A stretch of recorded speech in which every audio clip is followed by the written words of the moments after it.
The Exorcist was first released in America on Boxing Day 1973, and I can well remember the mass hysteria that followed, even though I was fairly young at the time. And now here we are, 2023, and here in the UK it's September, and The Exorcist has had its latest home movie release, the 4K disc, which comes with two 4K discs containing the original theatrical cut and the so-called extended cut, and then we've got duplicates of those discs as Blu-rays in here. So 4 discs inside a pack for $19.99. Seems like pretty good value to me. But the first ever home movie release was this Super 8 reel, a 400-foot reel issued by Columbia on behalf of Warner Brothers. At the time, this was groundbreaking in its own right, because the only way you could see The Exorcist was at a cinema. It did undergo re-releases throughout the years, but it was always controversial. You weren't likely to see it on a television, so this was the next best thing. And just maybe we'll have a look at this a little later on in this video.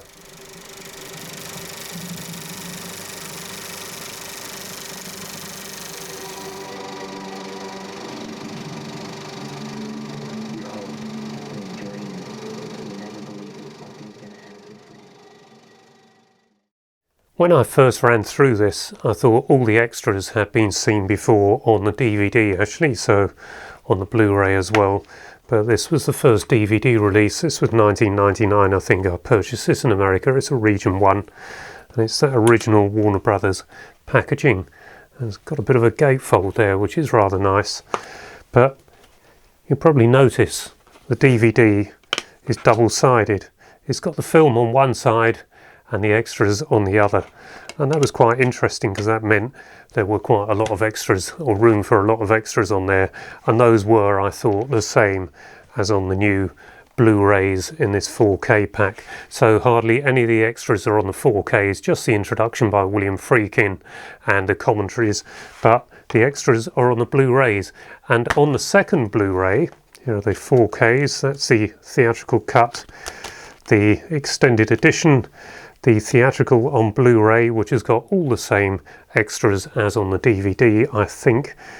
And then this extended cut appeared, and this has got some different extras on there. I watched one of them last night, William Friedkin saying about how that extended edition came about, and I found that very interesting. It confirmed where that came from, and the extended is, I believe, about 10 minutes longer than the theatrical.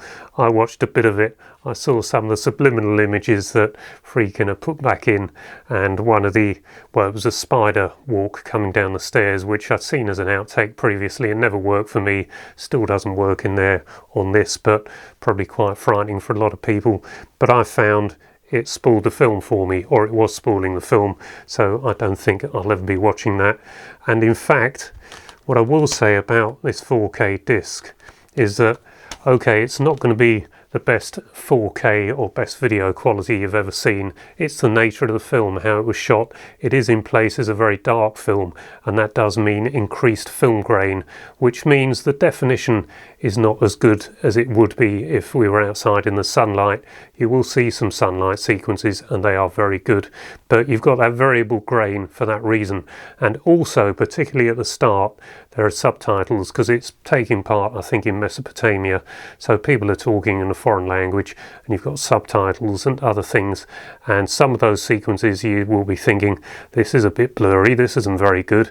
And then when it switches from that opening sequence overseas, comes back to Washington in the USA, and there's a subtitle over what is supposed to be a sort of twilight sequence in Washington. You're looking at a bridge going into the city, and it clearly isn't because none of the headlights are on the cars, but it's been a day for night shot, and there's increased grain on that, plus a subtitle, and that really does ruin the image quality as it zooms in on the house that will be the focus of the story. I do think it's an excellent 4K, despite what I've said, but somehow it's too good to see The Exorcist looking this clean. That may sound strange, but I know the film so well, having had not only that 400-foot reel I've already shown you, but shortly after that came out, there was a longer Super 8 version released.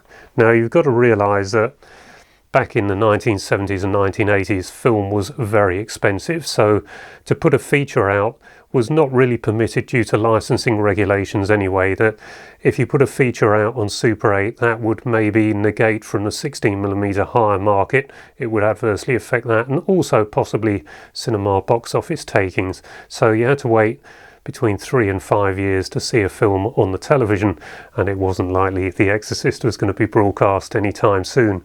So what Warner Brothers did, through Columbia I believe, because these are Columbia cases, they issued a 3x400 foot, all in the same cases, identical actually to the 400 foot reel. But my brother and I saw this and we couldn't resist, so we had to somehow get the money together there and then, and we came home with a 3x400 foot that we thought would run for about 50 minutes, but in fact each one was cut to about 16 minutes, which made for a slightly shorter Super 8 mini feature than we'd have hoped. But it turned out quite a lot of the 400 foot reel was not in this, and so the 400 foot reel was cut. This is a second copy I've got now, and it was put into this with the help of my father on the hottest summer's day, which I think was in 1980. It might have been 1981 by the time we got round to doing this, but I remember it was the one decent day of that summer, and there we all were locked inside cutting The Exorcist to pieces. And we did have one problem with the dialogue sequence where she's talking to the doctors in the hospital, the Barringer Clinic, and the way this is edited, the order has been reversed around to make it flow, and that Barringer Clinic sequence on the 400 foot reel had a bit of dialogue overlaid to the outside shot when you're zooming into the Barringer Clinic, so the Barringer Clinic had to appear twice. That probably won't make sense to anyone who hasn't done anything like this sort of splicing editing job, but that was what we had to do, and that made for the longest version we can make on Super 8. I did get a second copy of this, which was the German edition. I thought it was going to be a different 3x400 foot, turned out to be identical, and it came with German sound, so I had to knock up an English track for that and re-record it into English. It's now actually in stereo English, so quite special. Getting back to the new 4K disc, I've certainly never seen it looking this good, and even though I think somehow it's too good and does sort of detract from the impact of the film, that's not to say this isn't still excellent. I do think it's the best horror movie ever made. I still do, even though this is so clean. You can see where Max von Sydow has been made up. You can see the makeup so well, and yet it still doesn't look like makeup, so it just shows the expertise that the makers and the people who worked on this film had. But somehow it's not as real when you get into Regan's bedroom and she's there looking like this otherworldly creature, this demonic possessed creature. It just doesn't seem to have that same sort of scariness about it. Maybe I'm just so used to seeing the film, but I've never seen it look like this. The colour and the density, it really is quite impressive. You've got to bear in mind this was released in 1973. What a groundbreaking film, and it's really set the standard for what has come afterwards, and there have been a lot of possession films since. I mean, the best I think I've seen is Amityville 2, The Possession. That always had quite an impact on me, but it didn't have the reality of Linda Blair playing this possessed little girl. I mean, she looks absolutely beautiful as this little girl, and then all of a sudden she's this possessed, demonic, awful looking thing, and it's just so powerful. So it made an impression on me at a young age. It made an impression on a lot of people. I mentioned that I could remember the mass hysteria that went on at the time when this was first released, and in fact there's a very good video on YouTube of that mass hysteria around The Exorcist that was made in 1974. I'll see if I can find that video and leave the link in the description below so you can have a look. But it did make an impression on me, did affect me, and the only other thing that I think I've seen that was as scary, or maybe even more scary than this, certainly disturbing, was the Texas Chainsaw Massacre, which was another great Super 8 release that all our school friends saw at a very young age.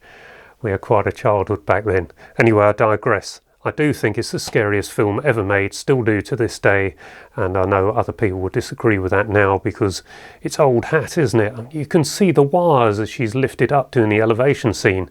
Well, you can't anymore, they've removed it. The sound on this is Dolby Atmos. I don't know if that's been available previously on a Blu-ray, but I played it in Dolby Atmos here because I do think The Exorcist does work well as a surround sound film. But I thought it was excellent, even though to me some of the sound effects appear to have been overly reworked, might even be slightly different. And I did find that a little distracting, having watched the Super 8s so many times. Now, having mentioned the Super 8 again, this is a film that I've never put on at the British Film Collectors Conventions. None of us have ever dared to put that on. I think we get closed down if we put The Exorcist on and people found out.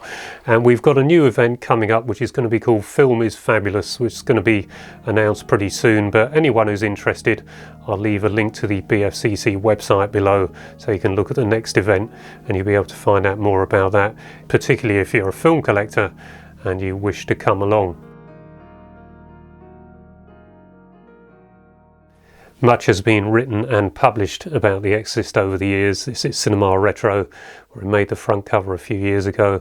But there have also been documentaries that have included it. And one of those that I saw recently was this Blu-ray release of the Shudder series Cursed Films.